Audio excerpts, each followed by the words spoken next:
Hello दोस्तों, आज हम लोग बात करते हैं आवृतबीजी पौधों के बारे में। हाँ, तो बात कर लेते हैं। सबसे पहले आवृतबीजी पौधे कहा किसे जाता है। देखिए, जिन पौधों में तना हो, यहाँ पर लिख सकते हैं हम लोग, जिन पौधों में जिन पौधों में तना हो, समझ गए ना। और दूसरी कंडीशन क्या होनी चाहिए, जड़। और तीसरी कंडीशन ये होनी चाहिए, बीज और फल। समझ गए। जिन पौधों में तना होना चाहिए, जड़ होनी चाहिए, बीज होनी चाहिए और फल होनी चाहिए, अगर ये किसी में पाए जाते हैं तो उसे कहते हैं आवृतबीजी पौधे। समझ गए बात को। अर्थात जिनमें तना होगा, जड़ होगी, बीज होगी और फल होते हैं, उनमें उन सभी को कहते हैं आवृतबीजी पौधे। तो देखिए, आवृतबीजी पौधे भी होते हैं दो प्रकार के। एक होता है, आपने पढ़ा होगा, एक बीज पत्री पौधे। एक बीज पत्री। एक होता है द्विबीज पत्री। तो उसी के बारे में हम लोग आज चर्चा करेंगे, पढ़ेंगे। जरा ध्यान से इसको बिल्कुल उदाहरण के तौर पर समझेंगे। तो सबसे पहले हम लोग बात करते हैं एक बीज पत्री, द्विबीज पत्री। देखिए, इसमें कुछ कंडीशन होती हैं, उसके आधार पर इनको एक्सप्लेन किया जाता है, उसके आधार पर इनको समझाया जाता है। समझ गए। तो देखिए, सबसे पहले हम लोग बात करते हैं पत्ती के आधार पर। पत्ती के आधार पर,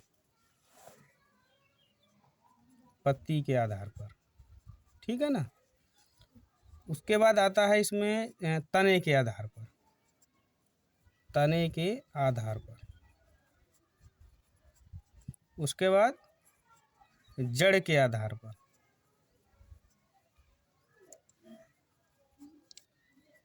उसके बाद फल के आधार पर। फल के आधार पर। और उसके बाद आएगा, पत्ती हो गई, तना हो गया, जड़ हो गई, फल हो गई, और इसमें क्या बचा, फूल। फूल के आधार पर। फूल मतलब पुष्प। फूल के आधार पर। अब देखिए, हम आपको एक्सपेरिमेंट के साथ समझाएंगे और बिल्कुल ध्यान से आपको सीखना है कि पत्ती के आधार पर हम कैसे पता करेंगे कि वो एक बीज पत्री है या द्विबीज पत्री है। देखिए, आपने पत्तियां देखी होंगी, कई प्रकार की पत्तियां देखी होंगी, तो उसमें एक सिरा विन्यास होता है। तो सबसे पहले हम लोग एक बीज पत्री की बात कर लेते हैं। सिरा विन्यास का मतलब समझिए। देखिए, आपने गेहूं की पत्ती देखी होगी, तो गेहूं की पत्ती यहाँ निकलती है और सीधे जाकर के इसका सिरा विन्यास जा करके बिल्कुल नोक पे मिलता है। इसमें बहुत सी नसें ऐसे करके निकली जाती है, कलिकाएं ऐसे करके, अब बिल्कुल कहाँ मिलती है, जा करके नोक पर जाके मिलती है। तो जिसमें इस प्रकार की कलिकाएं निकल करके बिल्कुल नोक पर मिलती हैं, तो उसे कहते हैं एक बीज पत्री। समझ में आ गई बात। और इसी टाइप से मान लो किसी किसी पेड़ की पत्ती में इस प्रकार की सिरा विन्यास है, ऐसे करके यहाँ पर कोने पर जाके मिल रहा है, ऐसे करके कोने पर मिल रहा है, इस टाइप से मिल रहा है, यहाँ मिल रहा है ना, यहाँ मिलता हो, तो वो सब हो जाएगा द्विबीज पत्री। तो एक बीज पत्री इस टाइप का किस में पाया जाता है। देखिए, हमारा एक स्टूडेंट प्रिय है, तो वो लड़का अभी तोड़ के लाया हुआ है ये इस प्रकार की पत्ती। देखिए, ये गेहूं है, गेहूं की पत्ती है ना, गेहूं थोड़ी है, गेहूं की पत्ती है।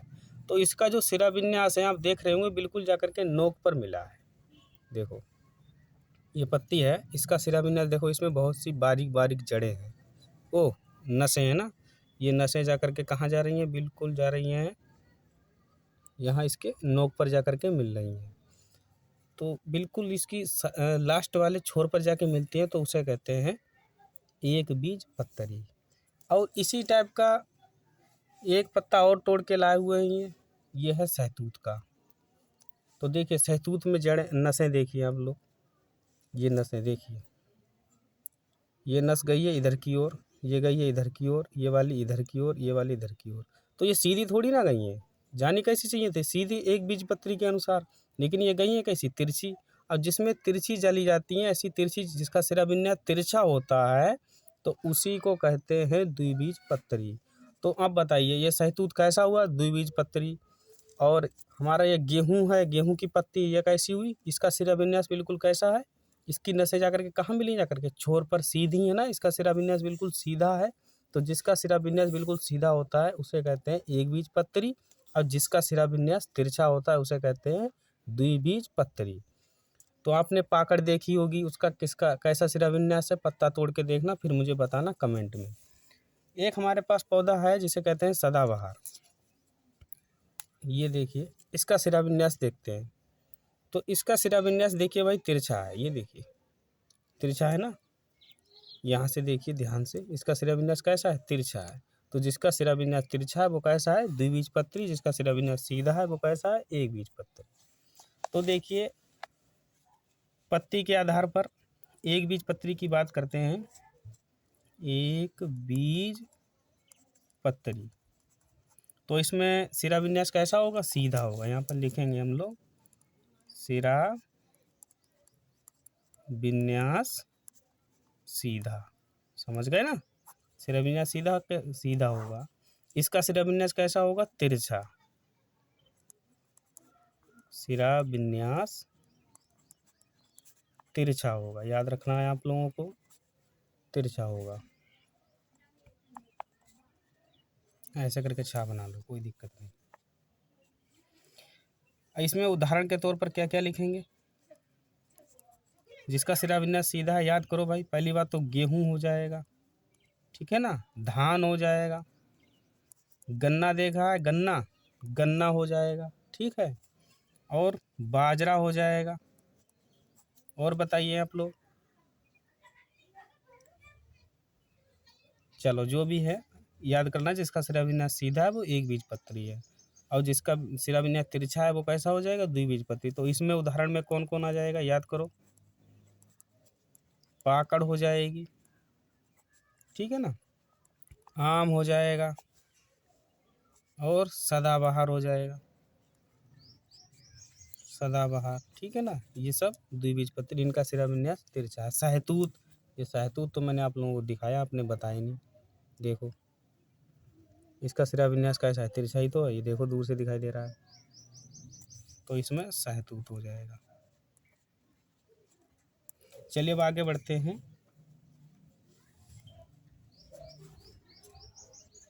हाँ, तो तने के आधार पर समझते हैं।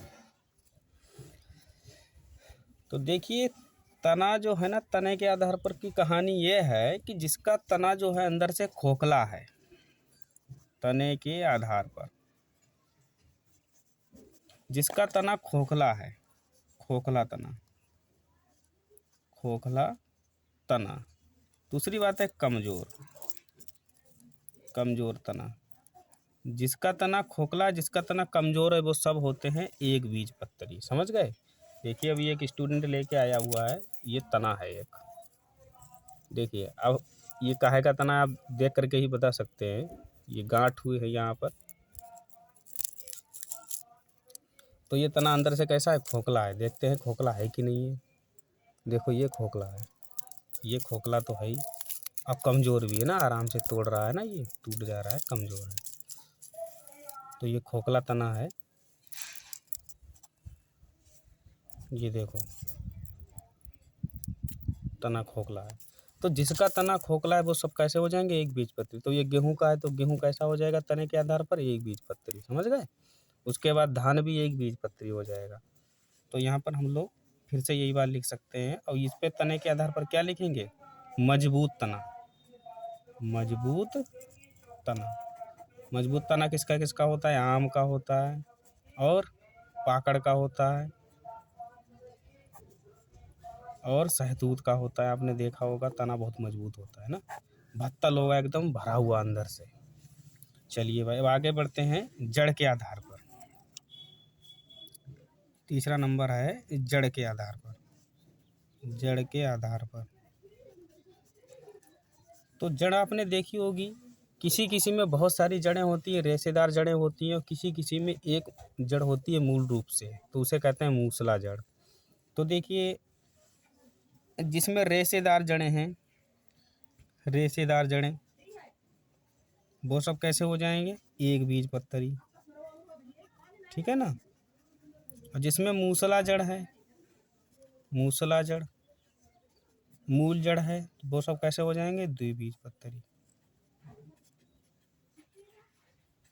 तो देखिए रेशेदार जड़ें किसमें किसमें आपको दिखा देते हैं रेशेदार जड़ें।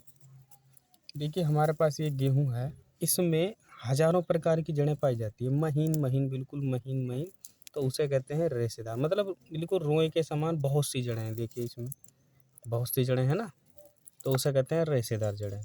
और इसी टाइप से इसमें हम अगर एक जड़ देखें तो इसमें मूल रूप से देखो एक ही जड़ निकल के आई है, ये है सरसों की जड़, सरसों के पेड़ की जड़ है। तो उसमें पहले तो मूल रूप से एक ही निकली थी ना, ये एक निकली थी, इसमें हजारों प्रकार की निकलती हैं। तो मतलब एक तो इसी में से निकली है, एक है ना, मूल मूल तो एक ही है।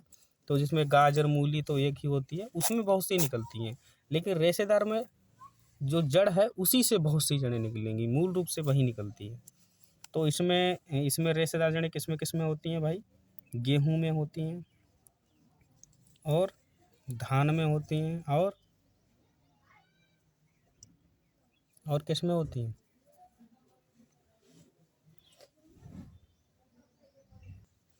बाजरा हो जाएगा ना, गन्ना हो जाएगा। तो जिसमें रेशेदार जड़ें हैं वो सब हो जाएंगे एक बीजपत्री। और जिसमें मूसला जड़ है, तो मूसला जड़ मूल रूप से पहले एक ही होती है। तो आम देखना, आप आम का पौधा उखाड़ के देखना, जब छोटा हो तो मूल रूप से एक ही होती है। सरसों हो जाएगी, सरसों हो जाएगी, और मूली हो जाएगी, गाजर हो जाएगी। तो ये सब कैसे हो जाएंगे? द्विबीजपत्री। तो ये हो गया पत्ती के आधार पर भी हो गया, तने के आधार पर हो गया, जड़ के आधार पर हो गया। अब बचा है बीज के आधार पर, जिसे कहते हैं फल के आधार पर। तो बीज के आधार पर समझते हैं। तो देखिए द्विबीजपत्री का मतलब होता है कि जिसके बीज के दो टुकड़े हो सकें, समझ गए ना? जिसके बीज के दो बराबर भाग हो सकें, उसे कहते हैं द्विबीजपत्री। और जिसके बीज के टुकड़े दो बराबर नहीं हो सके, मतलब टुकड़ा नहीं बांट सके, दो बराबर भाग ना हो सके, तो वो हो जाएगा एक बीजपत्री। तो यहाँ पर हम लोग ये लिख सकते हैं जिसको दो बराबर भागों में बांटा जा ना सके, जिसको दो बराबर भागों में बांटा न जा सके। मतलब इसके बीज को हम दो बराबर भाग में नहीं बांट सकते, इसके बीज को दो बराबर भाग में बांट सकते हैं। तो आपने देखा होगा मटर का दाना है ना, तो मटर को दो बराबर भागों में आराम से बांट सकते हैं। मूंगफली, मूंगफली का दाना देखा होगा ना, बीज से टूट जाएगा। चना देखा होगा, चना, ठीक है ना, इसको बांट सकते हैं। मसूर देखिए भी, मसूर की दाल, इसको भी बांट सकते हैं। लेकिन एक बीजपत्री में उसमें गेहूं आप नहीं बांट सकते हैं, धान नहीं बांट सकते दो बराबर भाग में, ठीक है ना। और उसके बाद बाजरा नहीं बांट सकते हैं। तो ये बीज के आधार पर भी कहानी खत्म हो गई, समझ गए ना अच्छी तरीके से। अब आज बांट के देख लेना अपने घर पे, मटर का दाना ले लेना और उसको बांट के देखना, दो बराबर भाग में आराम से बट जाएगा। लेकिन गेहूं कभी भी दो बराबर भागों में नहीं टूटेगा। तो ये हो गया। अब हम लोग पढ़ते हैं फूल के आधार पर, फूल के आधार पर फूल के आधार पर देखिए भाई, पढ़ना तो पड़ेगा भाई, ध्यान से पढ़िएगा। वैसे भी लोग कहते नहीं है कि पढ़ता लिखता है कौन, यहाँ किसको पढ़ने की फुर्सत है, घर बैठे डिग्री मिलती है, पढ़ने की किसे ज़रूरत है।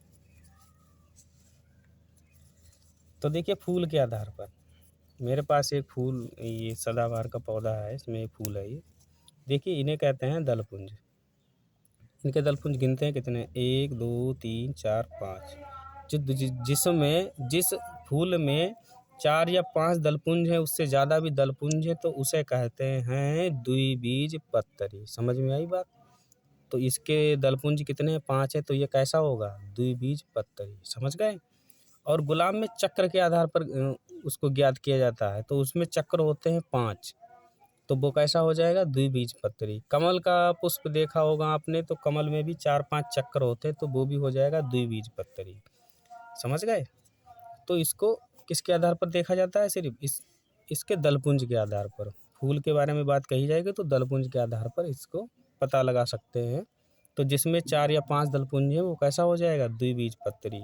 अब जिसमें 1 या 2 दलपुंज है वो कैसा हो जाएगा, एक बीजपत्री। ठीक है ना। तो देखिए फूल के आधार पर लिखेंगे 4 या 5 दलपुंज होते हैं और इसमें 1 या 2 दलपुंज होते हैं। इतनी बात याद रखनी है आपको। बीज के भी आधार पर हो गया और फूल के भी आधार पर हो गया। तो ये तो समझ में आ गया होगा आप लोगों को अच्छी तरीके से। तो हाँ, पढ़ना तो पड़ेगा ही। तो सबसे पहले हमने आवृतबीजी पौधों के बारे में बात की थी। तो इसमें आवृतबीजी पौधे 2 प्रकार के होते हैं, एक बीजपत्री, द्विबीजपत्री। एक बीजपत्री वो होते हैं जिनका शिराविन्यास सीधा होता है, द्विबीजपत्री वो होते हैं जिनका शिराविन्यास तिरछा होता है। और एक बीजपत्री का तना खोखला होता है, क्योंकि अभी हम लोग गेहूं का तना देख चुके हैं। उसके बाद द्विबीजपत्री का तना कैसा होता है, मजबूत होता है। और जड़ के आधार पर बात की थी तो द्विबीजपत्री की जड़ कैसी होती है, मूसला जड़ होती है, एक ही जड़ होती है, उसमें बहुत सी निकलती हैं, देखिए निकली हुई हैं। और एक बीजपत्री की जड़ें कैसी होती हैं, रेशेदार जड़ें होती हैं, बहुत सी जड़ें होती हैं उसमें। और फल के आधार पर भी देख चुके थे, मटर वगैरह ना, गेहूँ 2 बराबर भाग में बांट दो तो द्विबीजपत्री, ना बटे तो एक बीजपत्री। और फूल के आधार पर जिसके 4 या 5 दलपुंज हैं तो वो हो जाएगा द्विबीजपत्री। और जिसमें 1 या 2 हैं, गेहूँ में आज जा करके देख लेना, गेहूँ में होते हैं 1 होगा या 2 होगा या 3 होगा, इतने आधार पर होते हैं। तो जिसमें 4 या 5 दलपुंज है वो कैसा हो जाएगा, द्विबीजपत्री। चलिए भाई, इसी प्रकार से आप लोग लाइक और सब्सक्राइब कीजिएगा, और समझ में आया हो तो कमेंट ज़रूर कीजिएगा। ठीक है। जय हिंद, जय भारत।